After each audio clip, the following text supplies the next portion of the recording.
Olá pessoal, eu sou o professor Juraci Soares e o tópico central da nossa aula de hoje é a questão da competência na esfera processual penal. Em nossa aula anterior mencionamos que a competência é o conjunto de regras que vai definir qual é o juiz que poderá examinar determinado litígio. Vamos aprofundar essa ideia. A jurisdição é função estatal exercida principalmente pelo Poder Judiciário, caracterizada pela aplicação do direito objetivo a um caso concreto. Embora seja una, a jurisdição deve ser distribuída entre os juízes, observando certos limites. E por que isso? Bom, um juiz não pode julgar todos os casos, de todas as espécies, sendo assim necessária uma delimitação da sua jurisdição. Essa delimitação do poder jurisdicional dos juízes e dos tribunais é chamada de competência. A competência é, portanto, a medida e o limite da jurisdição dentro dos quais o órgão jurisdicional poderá aplicar o direito objetivo ao caso concreto.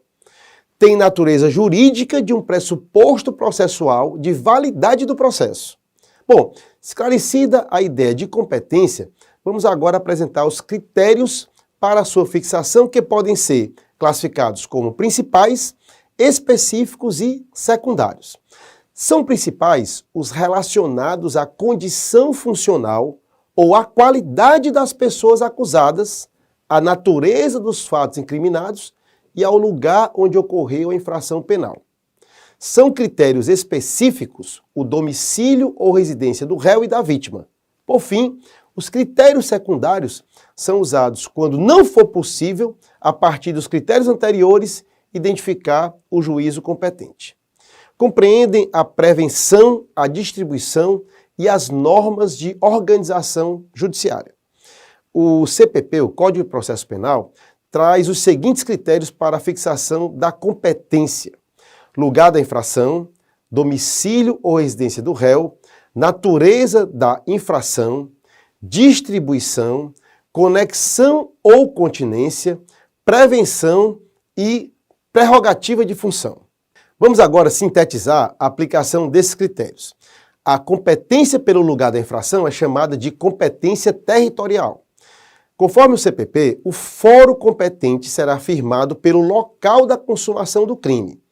Nas hipóteses de tentativa, a competência é firmada pelo local da prática do último ato de execução. Não sendo conhecido o local, o lugar da infração, a competência será firmada pelo local do domicílio ou residência do réu. Portanto, fique atento. Esse critério somente é aplicável quando o lugar da infração for totalmente desconhecido. Com a utilização dos dois primeiros critérios, já estará fixado o foro competente. O próximo passo será, então, descobrir a justiça em que deverá se dar o julgamento na respectiva comarca, sendo que é a natureza da infração que dará a solução. A competência pela natureza da infração é denominada competência em razão da matéria. Dependendo da espécie de crime cometido, o julgamento será feito pela Justiça Especial, Eleitoral ou Militar, ou a Justiça Comum, estadual ou federal. Após fixada a comarca e a justiça, a natureza da infração indicará ainda o órgão do Poder Judiciário a quem caberá o julgamento. O juiz singular, júri, juizado especial criminal e por aí vai.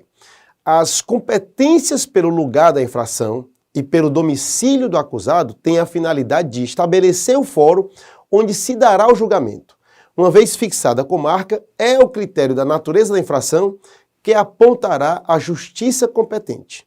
E atenção, mesmo no âmbito da mesma justiça, a natureza da infração pode ainda levar o julgamento a várias especializadas, como por exemplo ao júri, ao juizado especial criminal, para as infrações de menor potencial ofensivo, por exemplo. O foro por prerrogativa de função é o correspondente à competência em razão da pessoa. A lei, considerando a relevância do cargo ou função ocupados pelo autor da infração, lista órgãos específicos do judiciário para julgar o detentor daquele cargo em caso de infração penal. Vale destacar que a competência por prerrogativa de função é estabelecida não em virtude da pessoa que ocupa um determinado posto, mas sim para resguardar a função exercida pelo agente. a competência poderá ainda ser absoluta ou relativa. Vamos aos exemplos de competência absoluta. A competência em razão da matéria, por prerrogativa de função, e a competência funcional. Em contrapartida, são competências relativas à territorial e à determinada por prevenção, distribuição, conexão ou continência. Pessoal, e é com essa observação que concluímos aqui a primeira parte da nossa aula de hoje. É fundamental, portanto, agora partir para a segunda fase dessa nossa aula e estudarmos o material de apoio, o e-book que está lá na sua área do aluno. Nesse e-book você tem os detalhamentos, o aprofundamento dos temas apresentados. Em nosso próximo encontro, vamos examinar a prevenção, a distribuição, a conexão e a continência. Um abraço e até logo mais.